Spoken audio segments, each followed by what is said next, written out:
आइए next question को करते हैं। इसी क्वेश्चन नंबर 2 के नेक्स्ट पार्ट थर्ड पार्ट को समझते हैं। इसके थर्ड पार्ट में भी हमें यहाँ पे सम ऑफ जीरोस दिया गया है और प्रोडक्ट ऑफ जीरोस दिया गया है, तो हमें वो पॉलिनोमियल फाइंड करना है। तो इसके लिए भी अगर जीरोस को हम अल्फा और बीटा मान लें तो सम ऑफ जीरोस दिया गया अल्फा प्लस बीटा इक्वल दिया गया है 0, और दूसरा क्या दिया गया, product of zeros alpha into beta दिया गया है √5।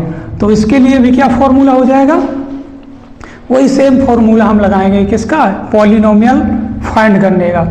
तो फॉर्मूला हो जाएगा x² minus sum of zeros alpha plus beta into x plus product of zeros alpha into beta equal 0। तो x², यहाँ पर सम ऑफ जीरोस क्या दिया गया, 0 दिया गया, तो यहाँ पर ये पूरा टर्म 0 हो जाएगा, प्लस अल्फा इंटू बीटा दिया है √5। तो क्या हो जाएगा, यहाँ पर 0 मत लगाइए, इक्वल में इतना ही रहने दीजिए। यहाँ पर क्या हो जाएगा x² प्लस √5। जो पॉलिनोमियल पूछा था वह पॉलिनोमियल यह हो जाएगा, यह इसका आंसर हो जाएगा। अब इसका कर लेते हैं इसका फोर्थ पार्ट। इसके फोर्थ पार्ट को भी इसी तरह से करेंगे। फोर्थ पार्ट में भी हमें दिया गया है सम ऑफ जीरोस दिया गया है।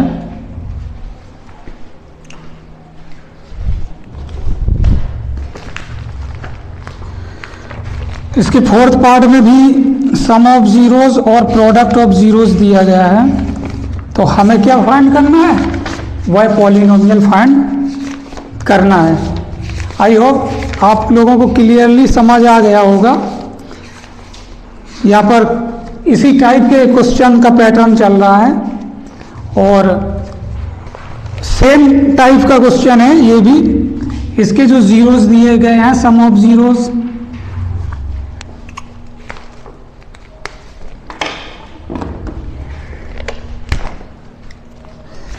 सम ऑफ जीरोस और प्रोडक्ट ऑफ जीरोस इसमें भी दिया गया है 1 और 1 तो अगर जीरोस को यहाँ पर भी अल्फा और बीटा मान लिया जाए तो सम ऑफ जीरोस हो जाएगा अल्फा प्लस बीटा जो कि दिया गया है 1, और दूसरा क्या हो जाएगा, product of zeros alpha into beta equal भी 1 हो जाएगा। तो हमें क्या फाइंड करना है, सेम जो पिछले क्वेश्चंस में किया था इसमें भी वही करेंगे, वह पॉलिनोमियल हमें फाइंड करना है। तो सेम फॉर्मूला हो जाएगा, क्या फॉर्मूला हो जाएगा, x² minus sum of zeros into x plus product of zeros. तो यहाँ पर हो जाएगा x² minus sum of zeros 1 है, 1 into x plus alpha into beta भी क्या है 1। तो यहाँ पर हो जाएगा this implies x² minus 1 into x हो जाएगा x प्लस 1। हमें क्या फाइंड करना था, वह पॉलिनोमियल फाइंड करना था। तो वह पॉलिनोमियल यह हो गया x² माइनस एक्स प्लस 1। तो इसका फोर्थ पार्ट भी कंप्लीट होता है। अब इसका फिफ्थ पार्ट करते हैं। फिफ्थ पार्ट को भी समझते हैं और हम इसको इरेज करने जा रहे हैं। आप लोग चाहें तो इसको लिख लें या स्क्रीनशॉट ले सकते हैं, जो लोग वीडियो में देख रहे हो। तो अब हम इसको इरेज करने जा रहे हैं, इसके थर्ड पार्ट को।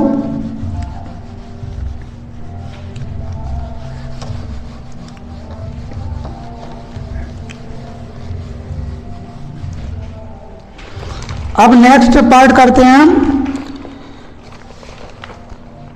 इसका फिफ्थ पार्ट। इसके फिफ्थ पार्ट में भी सेम उसी तरह से हमें जो पॉलिनोमियल दिए गए हैं -1/4, 1/4 सॉरी पॉलिनोमियल नहीं, सम ऑफ जीरोज और प्रोडक्ट ऑफ जीरोज दिया गया है। इसको करने के लिए भी अगर इसके भी जीरोज को हम अल्फा और बीटा मान लें तो यहाँ पर सम ऑफ जीरोज हो जाएगा, sum of zeros alpha plus beta equal हो गया -1/4, और product of zeros alpha into beta हो जाएगा 1/4। तो इसको भी क्या इसमें सॉल्व करना है, इसमें बताना है, इसमें भी वही चीज़ बतानी है। क्या बताना है कि हमें वही जीरोज फाइंड करना है। तो इसके लिए भी क्या फॉर्मूला हो जाएगा, वही सेम फॉर्मूला हो जाएगा, x square minus sum of zeros alpha plus beta into x plus product of zeros alpha into beta. Bar bar repeat इसलिए कर रहे हैं ताकि आप लोगों को ये याद हो जाए फॉर्मूला और क्वेश्चन का कॉन्सेप्ट क्लियर हो जाए। तो x square minus sum of zeros दिया गया है, देखो माइनस 1/4, तो यहाँ पर रख देंगे minus 1/4 into x. Product of zeros भी क्या दिया गया है, 1/4, पॉजिटिव है ये, प्लस का है, तो यहाँ पर हो जाएगा 1/4। तो यहाँ पर नेक्स्ट स्टेप में हम इसमें एलसीएम ले लेंगे, 4 एलसीएम ले लेंगे, यहाँ पर डायरेक्ट कर देते हैं इस स्टेप को। हम 4 एलसीएम ले रहे हैं, तो ये यहाँ पर जब 4 एलसीएम लेंगे तो यहाँ पर हो जाएगा 4x स्क्वायर, ये देखो ये बाहर का माइनस और अंदर ब्रैकेट के अंदर का माइनस माइनस यहाँ पर क्या हो जाएगा, प्लस हो जाएगा। जब 4 एलसीएम लिया है तो यहाँ पर 1 इंटू एक्स हो जाएगा, प्लस इसमें 4 एलसीएम है यहाँ पर भी, तो क्या आ जाएगा, 1 आ जाएगा। क्या फाइंड करना था, हमें फाइंड करना था वह पॉलिनोमियल, तो इसका भी आंसर हो जाएगा 4x square plus x plus 1। तो इसी के साथ इसका 5th पार्ट भी कंप्लीट होता है। अब करते हैं इसका लास्ट पार्ट, 6th पार्ट। इसका 6th पार्ट में भी हमें वह पॉलिनोमियल फाइंड करना है जिसके सम ऑफ जीरोज और प्रोडक्ट ऑफ जीरोज हमें दिए गए हैं। तो क्या करेंगे, यहाँ पर भी सबसे पहले इरेज करते हैं इसके 4th पार्ट को। 4th पार्ट यहाँ पर इरेज हो गया है। अब करते हैं इसका लास्ट पार्ट यानी कि 6th पार्ट। 6th पार्ट में भी हमें दिए गए हैं सम ऑफ जीरोज और प्रोडक्ट ऑफ जीरोज। क्या दिए गए हैं, क्या दिए गए हैं, 4,1। तो क्लियरली है, जो पहले लिखा है वो सम ऑफ जीरोज है और जो बाद में लिखा है वो प्रोडक्ट ऑफ जीरोज है।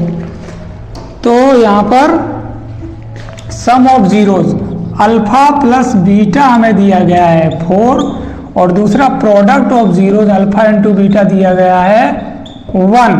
तो इसमें भी हमें वही सेम चीज, वह पॉलिनोमियल फाइंड करना है। तो क्या हो जाएगा, इसके लिए भी फॉर्मूला हो जाएगा x square minus sum of zeros यानी कि alpha plus beta plus product of zeros alpha into beta. अगर जीरोज इसके अल्फा और बीटा हैं तो यहाँ पर हमें इसका पॉलिनोमियल फाइंड करना है। तो x square minus sum of zeros क्या हो जाएगा, 4, यहाँ पर एक्स भी होता है, 4 into x plus product of zeros क्या है, 1 है यहाँ पर।